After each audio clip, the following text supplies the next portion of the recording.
Alors,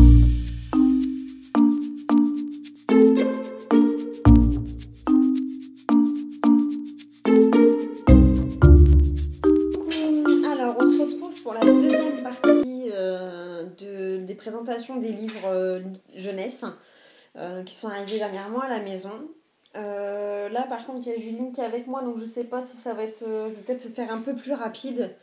Et c'est des livres que j'ai trouvés à droite à gauche. Donc, on y va tout de suite. Je vous présente les livres des enfants. Donc, on commence par Aquilina, avec un nouvel album de Gaspard et Lisa.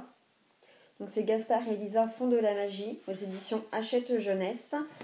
Je me souviens plus des auteurs, je vais vous dire ça tout de suite. D'après l'œuvre de Anne Gutmann et George Allensleben.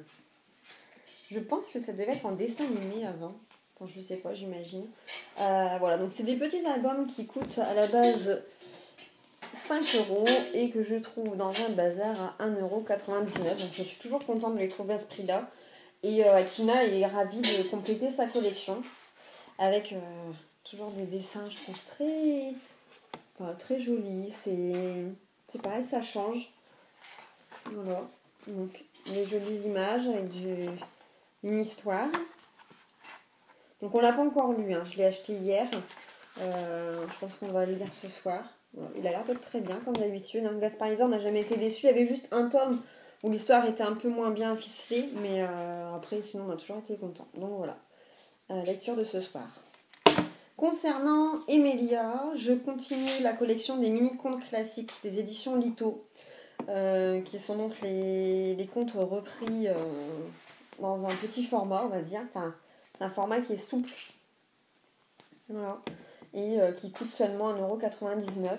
Donc, quand certains magasins sont baisse de 10 centimes. Voilà, donc c'est la collection mini-contes classiques. On commence à en avoir quelques-uns. Je crois qu'on doit être arrivé à 6 ou 7 tomes. Bon, à ce prix-là, c'est pas excessif. Puis ça permet de revoir les contes classiques, donc c'est très bien. On change un peu du Disney, parce que les filles connaissent beaucoup les contes par Disney. Donc là, je me dis c'est bien, c'est... par Anderson. Donc c'est vraiment la vraie histoire de la petite sirène, qui est beaucoup plus cruelle au final que chez Disney. Mais bon, c'est bien aussi, moi je sais que je les lisais étant petite et que j'aimais beaucoup, donc je suis contente de les faire découvrir aux filles, même si je sais qu'Emilia ce midi, donc non hier, j'ai acheté hier, quand elle l'a feuilleté, elle m'a tout de suite montré ça, et on en a reparlé ce midi. Elle voudrait vraiment savoir qu'est-ce qu'elle va faire.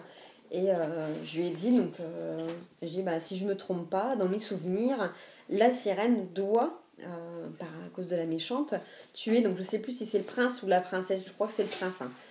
Et elle n'y arrivera pas et elle se tuera elle-même.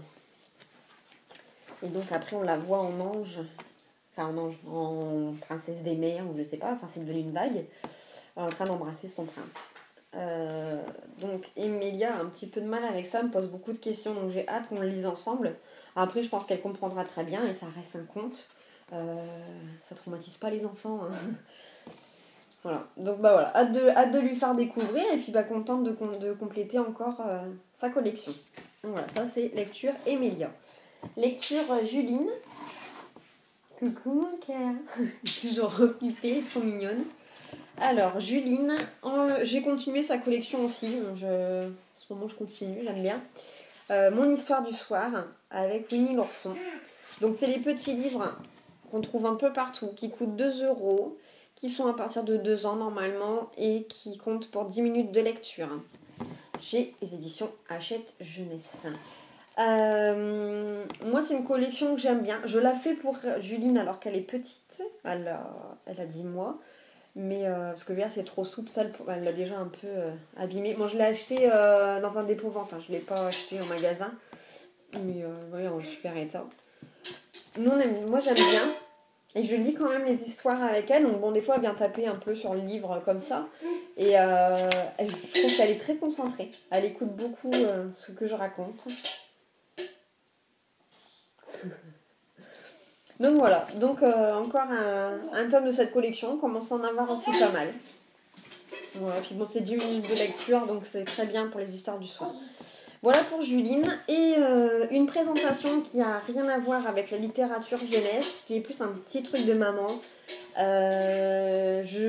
Comme vous pouvez le voir sur mon blog, je travaille avec... J'utilise le calendrier Mémoniac des éditions 365. Ça fait 6 ou 7 ans. Ça doit faire 6 ans que je l'utilise. Je trouve ça très pratique pour gérer la famille. Et donc là, j'ai découvert hier matin sur le blog de Famille Nombreuse, Famille Heureuse, le Mémoniac, le blog de 52 listes de tâches hebdomadaires à compléter. Donc c'est mon petit bijou que je me suis acheté hier, qui coûte 6,90 €. Voilà, et c'est des listes. Donc vous savez, je suis listophile, donc c'est juste du bonheur pour moi. Il y a donc les 52 semaines, donc je suis partie pour 1 an avec, donc ça je suis ravie.